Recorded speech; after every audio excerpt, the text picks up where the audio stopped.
კონსტანტინე სულამანიძე, პლასტიკური ქირურგი. გთხოვთ ბატონო კონსტანტინე. გამარჯობა. კეთილი იყოს. მადლობა. პირველად ხართ ჩვენთან სტუმრად. ბატონო კონსტანტინე, სანამ დავიწყებთ საუბარს ძალიან საინტერესო თემაზე, დარწმუნებული ვარ ნინა, ძალიან დიდი გამოხმაურება ექნება ამ გადაცემას. გთხოვთ მიირთვათ წყალი მთის, რომელიც არ შეიცავს ბრომაც.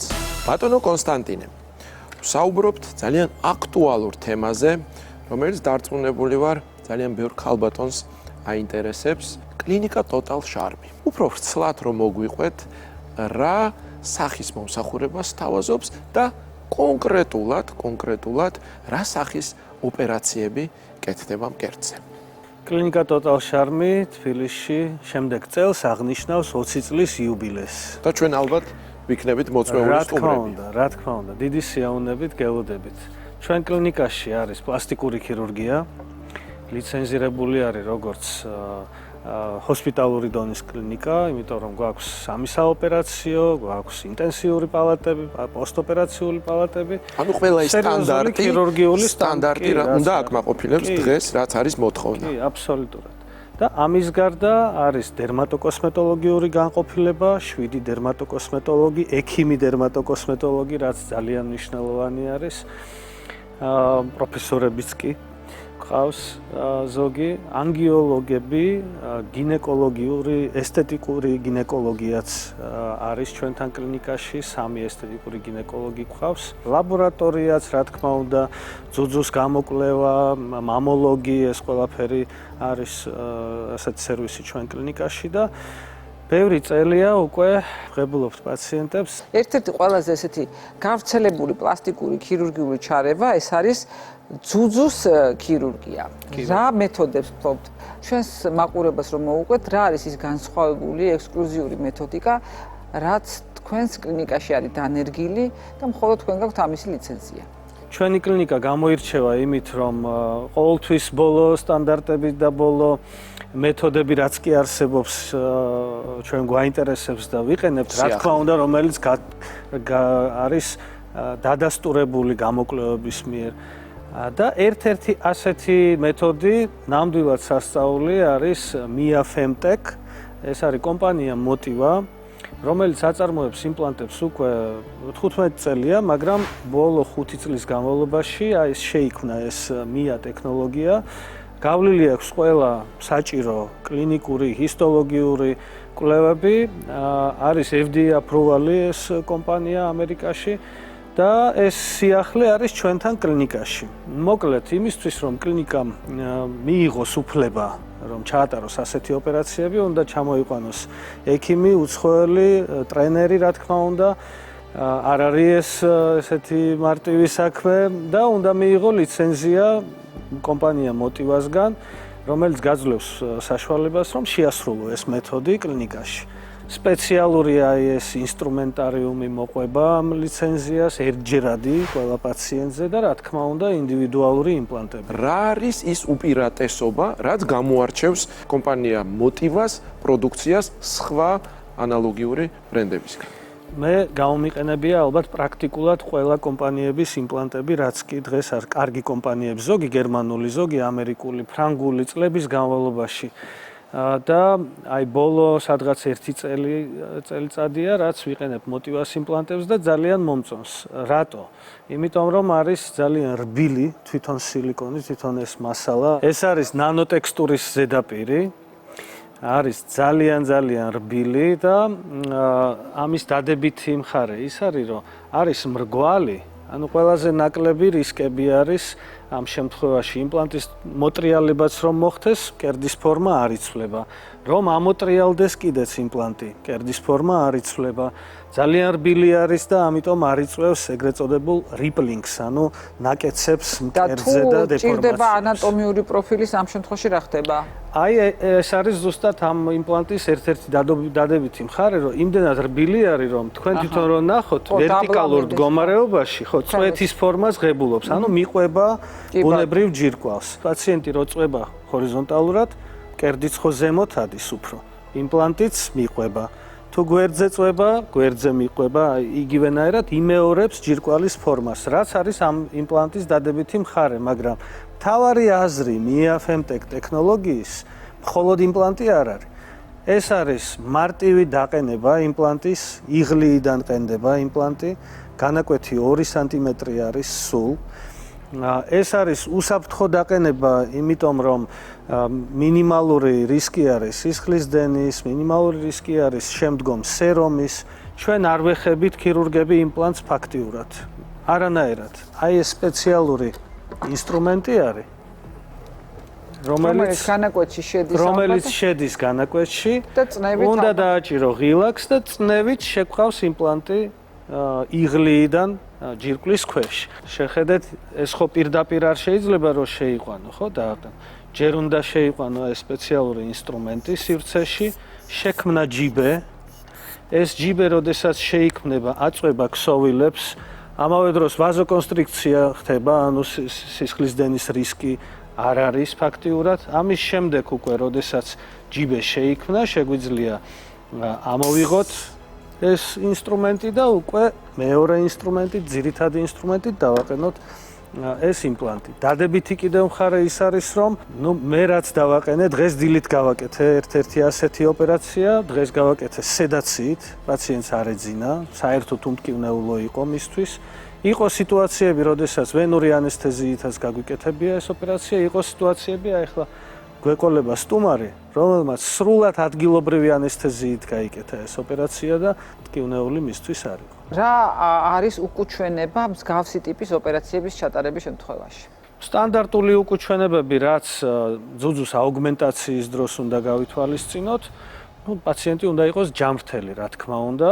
უნდა გაიაროს კონსულტაცია მამოლოგთან, გაიკეთოს ძუძუს ეხოსკოპია, უნდა მივიღოთ დასტური მამოლოგისგან, რომ შეიძლება მისთვის ამ ოპერაციის გაკეთება. არ უნდა იყოს დატვირთული ანამნეზი და ნორმაში უნდა იყოს ანალიზების მაჩვენებელი. დანარჩენი კონკრეტულად ამ მეთოდს რაც შეეხება, აქვს ერთი ნეგატიური მხარე, ასე ვთქვათ. ყველაზე მაქსიმალური ზომის იმპლანტი, რაც შეგვიძლია დავაყენოთ MIA ტექნოლოგიით, არის 200 მლ-ის იმპლანტი. ეს იმას ნიშნავს, რომ ჩვენ შეგვიძლია დაახლოებით 2 ზომით გავზარდოთ მკერდი. თუ პაციენტი ცოტა დაბალი არის, შეიძლება ვიზუალურად უფრო დიდი გამოიყურებოდეს. თუ უფრო მაღალი არის, შეიძლება 1.5 ზომაც გამოვიდეს. უფრო პატარა იმპლანტის დაყენებაც შეიძლება, მაგრამ 200 მლ-ზე მეც უკვე ვეღარ დააყენე. და კითხვა, ვადიანია? ხოცი, ეს რამდენ ხანში უნდა გამიძლებს, ექიმო, რამდენ წელს გამიძლებს? ერთ-ერთი ყველაზე ხშირი კითხვა არის სამუდამოა? მე ვპასუხობ სამუდამო, არაფერი გინახიათ, რამე სამუდამო საერთოდ. არაფერი არ არსებობს სამუდამო. მით უმეტეს უცხო სხეული. ჩვენ ვიცით, რომ ნებისმიერი უცხო სხეული ორგანიზმში, ეს არის კბილის იმპლანტი, თუ მენჯბარძაყის, თუ ძუძუს იმპლანტი, адრე თუ გვიან შეიძლება იყოს საჭირო მისი შეცვლა, ხო? ან შეიძლება არც იყოს საჭირო. შეიძლება არც იყოს საჭირო, კი. თავარი არის შემოწმება მკერდის წელიწადში ერთხელ ეხოსკოპიის გაკეთება ისედაც საჭირო არის, ყველა ქალმა უნდა გაიკეთოს ეხოსკოპია, გადაიმოწმოს მამოლოგთან კონსულტაცია. მაგრამ ჩვენი ვარაუდით, მოდით ასე ვთქვათ, ჩვენი გამოცდილებიდან გამომდინარე და მსოფლიო სტატისტიკიდან გამომდინარე, 10-15 წელიწადში ერთხელ შეიძლება იყოს საჭირო იმპლანტის შეცვლა. შეიძლება გავიდეს მეტიც. ვთქვათ, ბატონო კონსტანტინე, ადგილი აქვს ჩვეულებრივ მამოლოგიურ გამოკვლევის დროს გამოვლინდა რაღაც კვანძი, რაც მოითხოვს ქირურგიულ ჩარევას. ამ შემთხვევაში როგორ ხდება? რა თქმა უნდა, შეიძლება ერთდროულად გაკეთდეს კისტა, ცისტა. პირველ რიგში უნდა აღვნიშნო, რომ არანაირი კავშირი არ არის ჯირკვალში რაღაც წარმონაზარდის ხო. ანუ სირთულეებს არ შექმნის. არ შექმნის. მე ყველა პაციენტს ვეუბნები, რომ ალბათ ყველაზე ცუდი რაც შეიძლება მოხდეს ამის შემდეგ წლების შემდეგ ის, რომ დაგჭირდებათ იმპლანტის შეცვლა, მაგრამ რამდენი გამოკვლევა უკვე ჩატარდა მთელ სოფლიოში, რომ ძუძუს იმპლანტი არანაირად სილიკონის იმპლანტი არ ზრდის კიბოს ან სხვა ონკოლოგიურ დაავადებების ან სხვა პრობლემებს, ხო? ისეთი დრო დადგა, რომ ყველა მუშაობს და ძალიან მნიშვნელოვანი გახდა რეაბილიტაციის დროის შემოკლება რომ რაც შეიძლება მალე უნდა გავიდეს აღდგენითი პერიოდი და წავიდეს ქალბატონის სამსახურში. ჩვენ აქ ძუძუზე ვილაპარაკეთ ტოტალ შარში, რამდენად არის ყველა მიმართულებით ესეთი მიდგომა, რომ რაც შეიძლება მალე მოხდეს ეს რეაბილიტაციის პერიოდი. რა თქმა უნდა, ეს ერთ-ერთი ყველაზე მნიშვნელოვანი საკითხი არის, როდესაც ჩვენ შევდივართ ოპერაციაზე, წინასწარ ჩვენ გეგმავთ ოპერაციის მასშტაბს და მასშტაბიდან გამომდინარე ზოგჯერ ვამცირებთ კიდევ მასშტაბს, იმიტომ რომ ვფიქრობთ პაციენტის უსაფრთხოებაზე, ოპერაციის ხანგრძლივობაზე, მის რეაბილიტაციაზე. ხშირი არის სხვათა შორის ჩვენთან, როდესაც პაციენტს უნდათ ერთ ოპერაციაში ყველაფრის გაკეთება, ხო, მაგრამ პაციენტი ზოგჯერ ვერ გებულობს, რომ იქ საუბარი შეიძლება იყოს სისხლის დანაკარგზე, აღდგენა რთული არის, განაკვეთს სჭირდება დიდი მოვლა, რისკები არის მაღალი, ამიტომ პირველ რიგში, რა თქმა უნდა, უსაფრთხო ოპერაცია, შედარებით მარტივი ოპერაცია, ყველა ოპერაციას ეხება ეს და შედეგი, რა თქმა უნდა, სილამაზე. როდესაც ჩემი თვალით ვნახე და როდესაც ვნახე, რომ პაციენტი საოპერაციო მაგიდაზე ადგილობრივი ანესთეზიით ეს ოპერაცია გაიკეთა, მტკივნეული მისთვის არ იყო. მეორე დღეს საჭესთან დაჯდა და მივიდა ოფისში, იმუშავა რესტორანში, არ ვიცი, ჩვეულებრივად გრძნობდა თავს, ოდნავ რაღაც დისკომფორტით.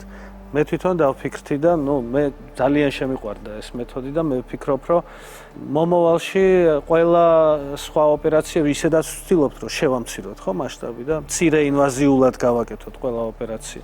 ეს დიდი ნაბიჯი არის ნამდვილად. 10 ჯერ გაგონილს ერთხელ ნანახი ჯობსო და მერსი სულხანიშვილი მოვიწვიოთ, რომელმაც გაიკეთა ეს ოპერაცია ბატონ კონსტანტინესთან და მოგვიყვება თავის შთაბეჭდილებებს. მერსი სტუდიაში. გთხოვთ. მოგესალმებით. გამარჯობათ. კეთილი იყოს თქვენი მობრძანება. εσύ როგორ ხარ? გამარჯობა ჩემო ლამაზო და მშვენიერო. გთხოვ მოყევი აი რა თავიდან ბოლომდე ეს ოპერაციული ჩარევა მიხვედი რა მოხდა როდის რა გეტკინა რა არ გეტკინა მე ჩემი გამოცდილებით შემიძლია გითხრათ რომ საერთოდ თავიდან ბოლომდე უმტკივნეულო იყო. რაოდენ ესე საოცრადაც და ისე არ ჟღერდეს. რეალურად ისე შევედი საოპერაციოში, თან ეს ორნაირი მეთოდით კეთდება, ადგილობრივი ანესთეზიით ან მსუბუქი სედაციით და რა თქმა უნდა, მე სედაციაზეც უარი ვთქვი და მუდმივად კონტაქტი მქონდა ბატონ კონსტანტინესთან და ძალიან ისე ხუმრობით გავატარეთ უბრალოდ ეს ანუ რამდენი ხანი გაგრძელდა ოპერაცია? რაღაც 20 წუთი გასტანა მთლიანად ამ ოპერაციას. და სახში როდის დახვედი? იმ დღესვე რამდენიმე საათში. რა არის ძირითადი мотиваცია მაინც რომ უთხრათ ჩვენს ტელემაყურებელს. მოდი, ესე ალბათ რომ პლასტიკურ ესთეტიკური მედიცინა ვითარდება. მოგეხსენებათ 10 წლის წინ რაღაცა მხოლოდ კუსტარულად დამზადებული საცხებით უვლიდნენ ქალბატონებიც, მამაკაცებიც მათ შორის თავს და ყველაფერი ვითარდება და მე მაგალითად თუნდაც მიუხედავად იმისა რომ მკერდის იმპლანტა და ასე შემდეგ არ უყურებ მე ამას უყურებ ესთეტიურ ჩარევად რომელიც დღევანდელი პლასტიკური ესთეტიკური მედიცინა გვეხმარება იმაში რომ მუდმივად შევინარჩუნოთ ჩვენი ბუნებრივი სილამაზე ან გავიუმჯობესოთ. ბატონ კონსტანტინე, თქვენ როგორც ექიმს როგორ მიიღეთ გადაწყვეტილება და რატომ ურჩიეთ კონკრეტულად ეს ტექნოლოგია და არა სხვა? რა იყო ეს ძირითადი კრიტერიუმი? ბევრ ექიმს არ უყვარს, როდესაც პაციენტი ეუბნება, რომ მე ეს ასე უნდა გამიკეთო, მე არ მინდა ნარკოზი, მე მინდა მალევე რეაბილიტაცია რომ ჩაიაროს, ეს ასე მინდა, ეს ასე მინდა. ალბათ რომ არ ყოფილიყო მართლა ფემტეკი, მე ვერც შევასრულებდი ყველა იმ მოთხოვნას, რაც ჰქონდა მერსის, იმიტომ რომ ნარკოზის მეშინია და ადგილობრივი ანესთეზიით უნდა გავიკეთო, ყველაფერს უნდა ვაკონტროლებდე. და ოპერაციის შემდეგ ტკივილები რომ არ უნდა და კიდევ ერთ რაღაცას ვიტყვი, რაც მაყურებლისთვის ძალიან ისეთი შესამსუბუქებელი საკითხი იქნება. აღმოჩნდა, რომ აი ბატონმა კონსტანტინემ ახსენა ნარკოზის ამბავი და მე როდესაც ბლოგი დავდე მოგვიანებით სოციალურ ქსელებში ამ ნარკოზთან დაკავშირებით, აღმოჩნდა, რომ უამრავი ქალბატონისთვის სწორედ ეს არის ბარიერი და ვერ იკეთებენ მკერდის პლასტიკურ ოპერაციას, რომ ეს შიში აქვთ ნარკოზის რეაბილიტაციის პროცესია ალბათ მაყურებლისთვის ყველაზე მნიშვნელოვანი. რეალურად არ უნდა იხელმძღვანელოთ მაყურებლებო ჩემიდან გამომდინარე, თუმცა პირადი გამოცდილებით შემიძლია გითხრათ, რომ მესამე დღეს დავჯექი ავტომობილზე, იმავე დღესვე ჩემი პროფესიული საქმიანობა შევასრულე, დავჯექი რაღაც სამონტაჟო მქონდა. მე 5 დღიდან უკვე ჩემი შემეძლო ვარცხნილობის გაკეთებაც და ყველაფერი. შესაბამისად, აი ეს 3 დღე, რაც არის ხოლმე ყველაზე ისეთი, ხო, კრიზისული პერიოდი ტკივილის ამბავში, მე მაგალითად საერთოდ არ მქონია ეს ტკივილის შეგრძნება, იმდენად ისე მოხდა. ერთადერთხელ დავლიე პირველ ღამეს და ამასაც ვფიქრობ, რომ ეს იყო ცოტა ფსიქოლოგიური მომენტი. არ მჭირდებოდა ტკივილგამაყუჩებლის დალევა, მაგრამ აი ესე პირველ ღამეს დავლიე მხოლოდ და მხოლოდ ოპერაციის ღამეს. და აუცილებლად უნდა ვთქვა, ზუსტად ვიცი მაყურებელსაც გაუჩნდება ეს კითხვა. შეგრძნების დონეზე სტანდარტული პლასტიკური ოპერაცია, აი ვისაც ჩემს გარშემო აქვს გაკეთებული, მე აღმოვაჩინე, რა თქმა უნდა, ჩემ შემდეგ არის ხოლმე რომ რამდენიმე ხნით მგრძნობელობას კარგავს მკერდი, ბატონი კონსტანტინე დამეთანხმებ. ამ შემთხვევაში არანაირი მგრძნობელობის დაკარგვა არ არის. მაშინ უნდა გრძნობ შენს სხეულს. ბატონ კონსტანტინე, ჩვენ საკმაოდ დიდი აუდიტორია გვყავს ტელემაყურებლის, რომელიც თვალს ადევნებს ჩვენს გადაცემას და მნიშვნელოვანი ინფორმაციის მიწოდება მართლაც არის ჩვენი გადაცემის მთავარი პრიორიტეტი. თქვენ როგორც ექიმი, თქვენ როგორც ქირურგი, პლასტიკური ქირურგი, რას ეთყოდით იმ ადამიანებს, ვინც ემზადება ამ ჩარევისთვის, თქვათ, ჯერ მერყეობს, როგორ შეგიძლიათ შეუმსუბუქოთ მათ ამ გადაწყვეტილების მიღება, იმიტომ რომ ჯანმრთელობა არის ყველაზე მთავარი. ნუ პირველ რიგში პაციენტი უნდა იყოს სწორად მოტივირებული. ეს სურვილი, რომ კერდის გადიდება გაიკეთოს თუ ლიპოსაქცია თუ ნებისმიერი სხვა, ეს უნდა იყოს 100%-იანი გადაწყვეტილება მისი. უნდა აწონოს თვითონ თავის თავში, რა შეიძლება რისკები იყოს, რა შეიძლება რეაბილიტაცია მოყვეს. ექიმის სწორად შერჩევა მნიშვნელოვანი არის, ხო? არ შეიძლება პირდაპირ აი ვიღაცამ გაიკეთა ერთ ექიმთან, ან ჩვენ აქ მაგალითად საუბრობთ კერდის გადიდებაზე, ეს იმას არ ნიშნავს, რომ მხოლოდ მე ვაკეთებ, ხო? საქართველოში ძალიან ბევრი კარგი პლასტიკური ქირურგი არის, რომელიც აკეთებს მოტივასაც და კიდე სხვა კომპანიების იმპლანტებს და ყველას კარგად და ყველა კარგი არის, ხო? ამიტომ ჩემი რჩევა არის პირველ რიგში ყველა პაციენტს უთხრა, რომ გაიარეთ კონსულტაცია სხვადასხვა ექიმთან. მოусმინეთ სხვადასხვა აზრს. თქვენ თვითონ შეხედეთ კარგად თქვენ კერძს პირველ რიგში, ხო ჩამოყალიბდით, რომ გინდათ გაკეთება ამ ოპერაციის. უკვე იცით როგორ მოემზადოთ და როგორი რეაბილიტაცია არის. ეხლა თქვენ თვითონ უნდა წარმოიდგინოთ დაახლოებით როგორი მკერდი გინდათ, იმიტომ რომ თქვენ ხო უნდა მისცეთ დავალება თქვენ ქირურგს. ქირურგის გემოვნება განსხვავდება.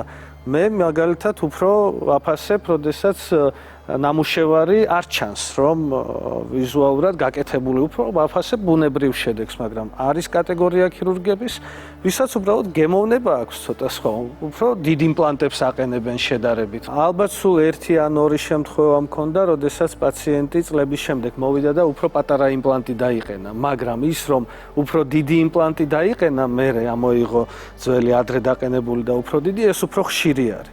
სხვა და ასევე მია ტექნოლოგია, აი იმ პაციენტებისთვის, ვინც ფიქრობს, რომ არ იყოს ვულგარული, რომ არ იყოს არაბუნებრივი, როგორც ვარიანტი მკერდის გადიდების, უკვე ძალიან კარგი არის. მარტივად კეთდება ოპერაცია, წლების განმავლობაში პაციენტი დადის ამ იმპლანტით და ფიქრობს, რომ შემდგომ ალბათ უფრო დიდსაც დავიყენებდი. ან იგივენაირად ეს მეთოდი აძლევს საშუალებას, რომ იგივენაირად იღლიდან ამოღებაც შეიძლება იმპლანტის და იგივენაირად კიდევ ახალი იმპლანტის დაყენებაც შეიძლება.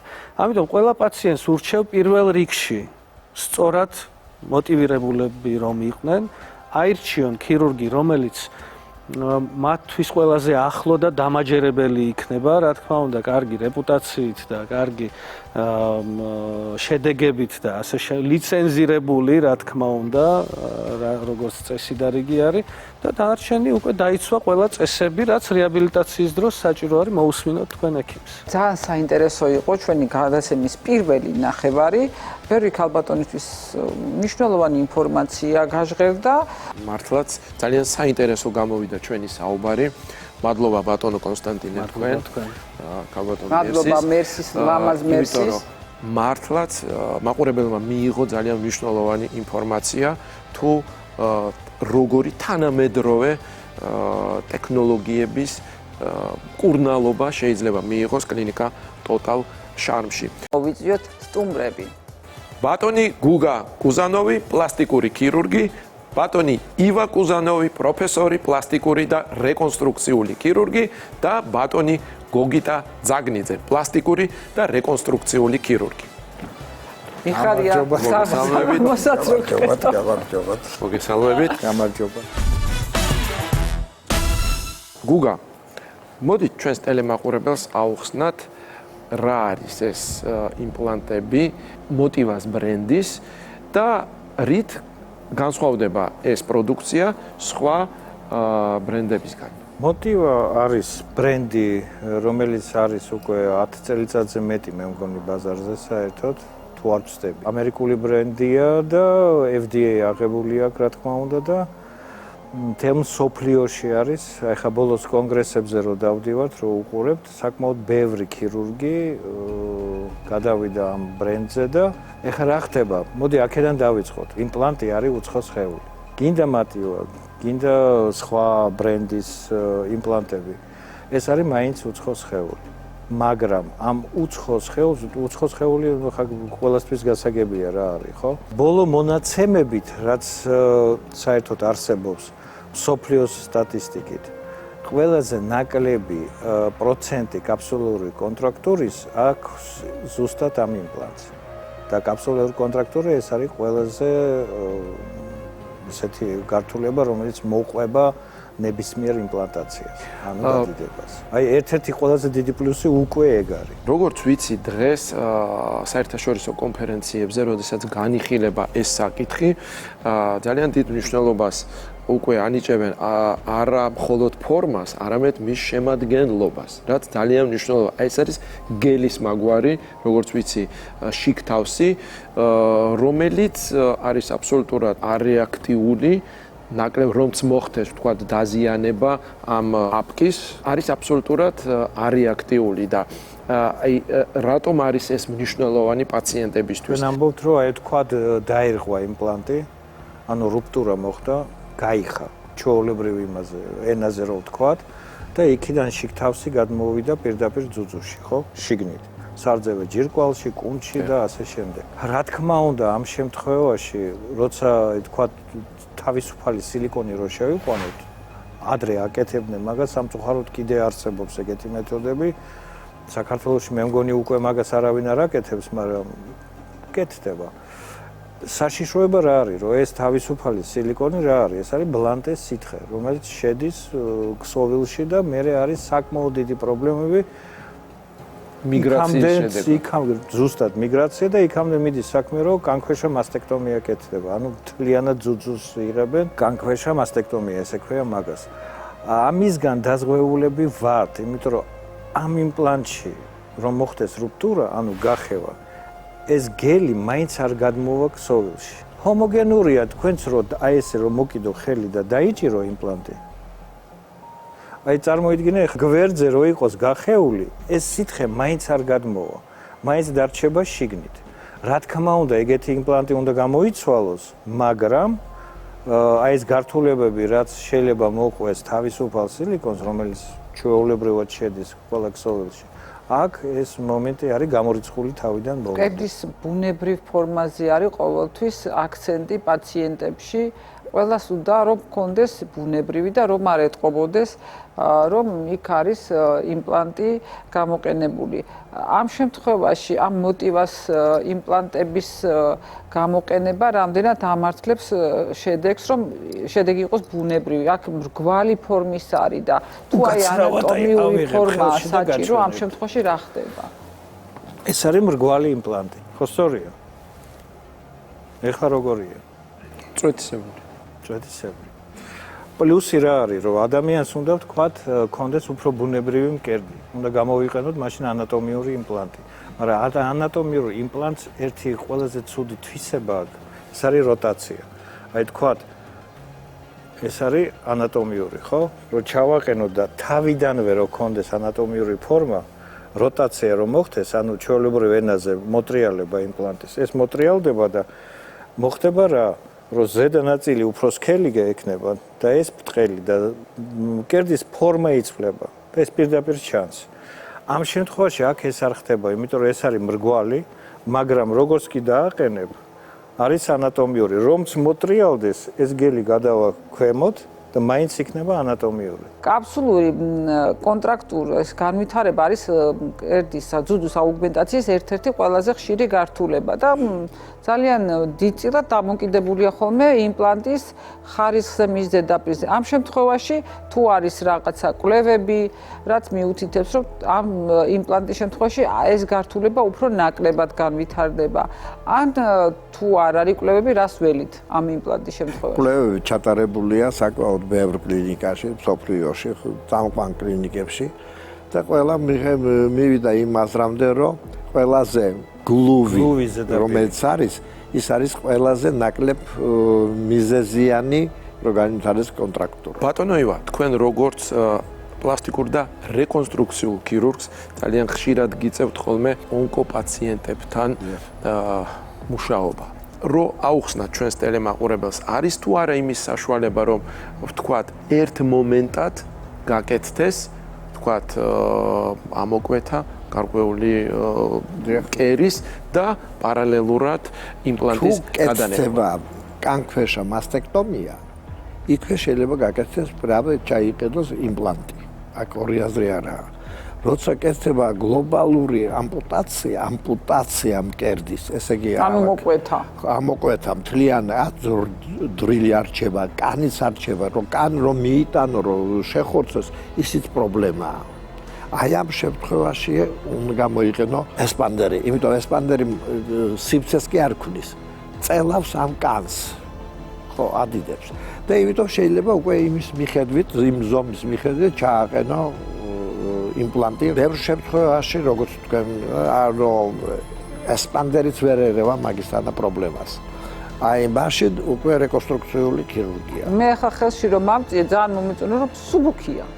კი, ამას დიდი ნიშნულობა. როდესაც ადამიანი წევს ზურგზე, ეს ზეწოლის შეგრძნება იმპლანტს იფხელა აღარ ექნება, იმიტომ რომ ძველი თაობის იმპლანტებს მაინც ეს წონა მასა აქვს და ეს გინდა არ გინდა დისკომფორტს მაინც ქმნის. რა არის, იცი? შეგაწყვეტინო, მარტო მსუბუქი არა. გუგა, ხوار შემიცვალო ამით, იმიტომ რომ და 2 წელი დავდივარ უკვე ამ ჩემი ძველი თაობის იმპლანტები და მოდი ხა ეს გავიკეთოთ. შენ ძველი თაობის ხარ. მე რო ძველი თაობის ვარ, მე იმპლანტი მაინც ჩამისვი ახალი თაობის.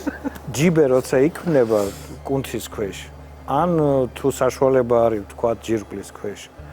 ჩვეულებრივად იმპლანტს რო იდება იმპლანტაცია როცა ხდება, ხო?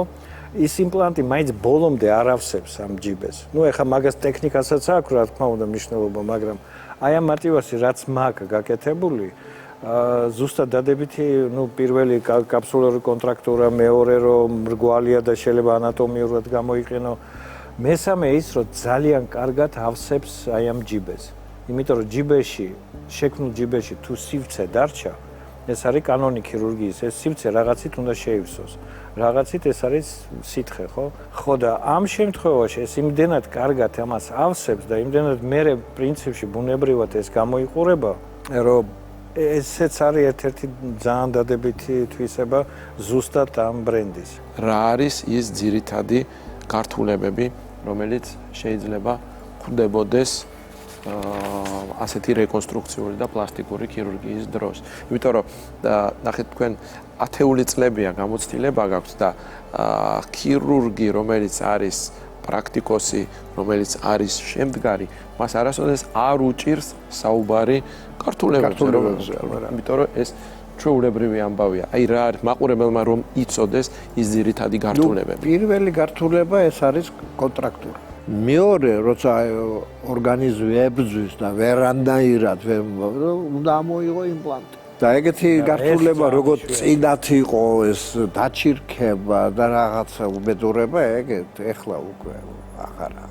ყველაზე გავრცელებული გართულება, რაც მოყვება ამ პროცესს, ესე დავარქვათ, ამ ოპერაციას, ხო, იმპლანტაციას. არის კაფსულური კონტრაქტურა, რომელიც ამ შემთხვევაში ფაქტიურად მინიმუმამდე. ეს უკვე ძალიან დიდი ყველაფერს რო თავი დავანებოთ, მარტო ამის გამო ეს უკვე საკმაოდ დიდი საინტერესო საუბარი გრძელდება და მოდი მოვიწვიოთ შემდეგი სტუმარი, ონკომამოლოგი, პლასტიკური რეკონსტრუქციული ქირურგი, ბატონი გოგიტა ძაგნიძე. გოგიტა გთხოვთ სტუდიაში. მოგესალმებით. კეთილი იყოს. ბატონო გოგიტა, სანამ გავაგრძელებთ საუბარს ძალიან აქტუალურ და საინტერესო თემაზე, გთხოვთ მიირთვათ წყალი მთის, რომელიც არ შეიცავს ბრომატს. ბატონო გოგიტა, თქვენ როგორც ონკომამოლოგი, რეკონსტრუქციული ქირურგი, პლასტიკური ქირურგი, ალბათ ძალიან დიდი გამოცდილება გაქვთ პაციენტებთან, რომლებიც მოითხოვენ ამ ჩარევის შემდეგ რეკონსტრუქციას.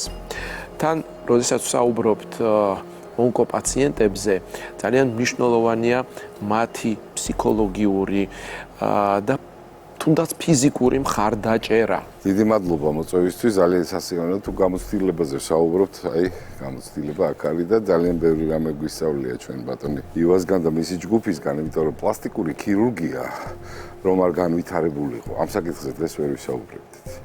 მე ჩემი განათლებით და ჩემი კარიერით ვიყავი ჩვეულებრივად ონკოქირურგი, მაგრამ მოითხოვა თვითონ სიტუაცია. სხვანაირად არ გამოვიდა და ამიტომ ის რაც მე მჭირდებოდა ჩემი პაციენტებისთვის მოგვიწია პლასტიკურ ქირურგიაში ამის გავლა და კიდე კარგი რომ ეს სკოლა არსებობს. ბატონო გოგიტა, ძალიან მნიშვნელოვანია ასეთი პაციენტების, მე მხედველობაში მაქვს ონკოპაციენტების მუდმივი მონიტორინგი. ყველანაირი რადიოლოგიური კვლევა და მათ შორის ერთ-ერთი არის MRI კვლევა, იმისთვის რომ ინახოს ხომ არ ვრცელდება ეს ყველაფერი ახლომდებარე ქსოვილებში, ეს პროცესი, ონკოპროცესი. და ამ კუთხით რატომ არის, თქვათ, მოტივას ფლორა ექსპანდერი და ესეთი მოხერხებული, ასე ვიტყოდი, რომ ჩატარდეს ეს კვლევა. ანუ ბიოშეთავსება, ასე ვთქვათ, და არანაირი, ვთქვათ, პრობლემა რადიოლოგიური კვლევის დროს. რადიოლოგიისთვის გაიოლებული არის მოძებნა, ვთქვათ, პრობლემების, იმიტომ რომ აქ MRI კარგად მუშაობს, უფრო სხვა ექსპანდერებისგან განსხვავებით არ არის მეტალის შემადგენლობა და ეს ხელს უწყობს, რომ MRI-ით კიდევ უფრო გაბერვის პროცესში. ხო, იმიტომ რომ ჩვენ რასაც ხმარობდით აქამდე, ძირითადად მაინც მეტალის ნაწილები ყველა ექსპანდერს ჰქონდა. აი ეს პლუსებია, არის რაღაცა, ვთქვათ, არჩევის საშუალების დროს პლუს მინუსი, მაგრამ აი ონკოლოგიური თვალსაზრისით მოტივა ფაქტიურად საუკეთესო არის თავისი აი მონაცემებით. როგორც ონკოლოგს მინდა კითხო, აი ქირურგიული თვალსაზრისით რა წინააღმდეგობებს აწყდები, რა სირთულეებს აწყდები, რომ მიიღო ის საბოლოო შედეგი, რაც ქალბატონის სულ ფსიქოემოციურ რეაბილიტაციას გამოიწვევს, ანუ როდესაც კოსმეტიკური შედეგი, ონკოლოგიური შედეგი თავისთავად იგულისხმება, რომ აუცილებელია, ბუნებრივი შედეგი რომ მიიღოს აღდგენითი ოპერაციის შემდეგ ქირურგმა. ეს არის ორი ეტაპის ოპერაცია, რომელიც უფრო უკეთეს შედეგს გაძლევს. არსებობს ერთ ეტაპადაც შეგვიძლია გავაკეთოთ, მაგრამ შედეგის მხრივ ორი ეტაპი. ეს ორი ეტაპი, რა თქმა უნდა, ფსიქოლოგიურად, ტექნიკურად, პაციენტისთვის, მისი დამფინანსებლისთვისაც პრობლემაა, ხო?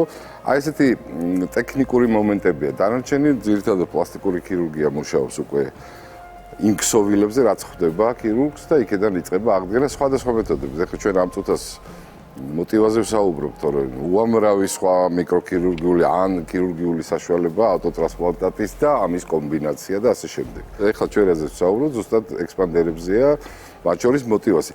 ჩვენ ნახეთ, აი ბატონი ამბობდა, ძალიან ბევრი სხვადასხვა კომპანიის პროდუქტთან გვაქვს ურთიერთობა.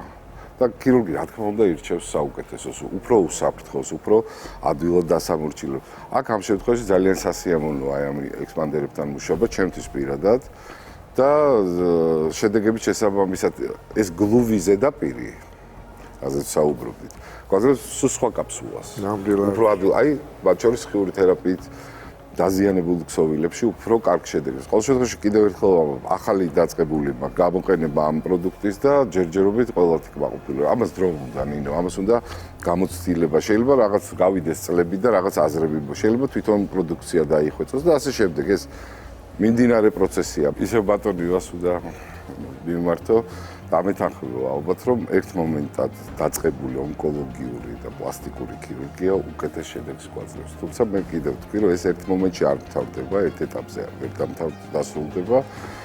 ძალიან ბევრი პაციენტი ერთ მომენტად როგორც ჩვენ ახლა რასაც ვაკეთებთ 80% მაინც იქვე ხდება ონკოლოგიაც და რეკონსტრუქციის პირველი ეტაპიც. ეს რთული პროცესია. მრავალმხრივი კომპლექსური და ამიტომ ხო ესე მაგრამ ჩემი გამოცდილებით ესთეტიურადაც ფსიქოლოგიური რეაბილიტაციის მხრივაც ჯობია ერთ ეტაპში იქნას მოაზრებული ორივე. და გოგიტა არ შემიძლია არ თქვა და მინდა რომ ალბათ შენ სიტყვი ამაზე რომ მოტივა ჯორჯია ყველა გაყიდული იმპლანტიდან თანხას რიცხავს ონკოპაციენტების ფონდ ჰოუპში. ძალიან მნიშვნელოვანი რამეა. ეს სოლიდარობა ზოგადად ჩვენგანაც კომპანიებისგანაც ეს ყველაფერი ხო პაციენტებისთვის კეთდება. რატო იცით ჩვენი გადაცემის ფორმატი ესეთი საინტერესო? იმიტომ რომ გარდა იმისა რომ პროფესიონალ ექიმებთან გვაქვს საქმე, ყოველთვის იგრძნობა პირველ რიგში ექიმში მისი ადამიანობა და მისი კეთილშობილება, რაც ჭარბობს ზუსტად აი ამ საზოგადოებაში, იმიტომ რომ ასეთი ადამიანების მხარდაჭერა, როდესაც ვსაუბრობთ ონკოპაციენტებზე, ეს არის ძალიან მნიშვნელოვანი. მე ყოველთვის ვასწავლი ჩვენს რეზიდენტებს, არასოდეს არ გააკეთოთ ოპერაცია, ყოველთვის უმკურნალეთ ადამიანს. ეს არის ალბათ მთავარი და ესე თუ მიუდგება ყველა ექიმი თავის საკითხს, მაშინ რა თქმა უნდა წარმატება იქნება. ექიმი უკურნავს.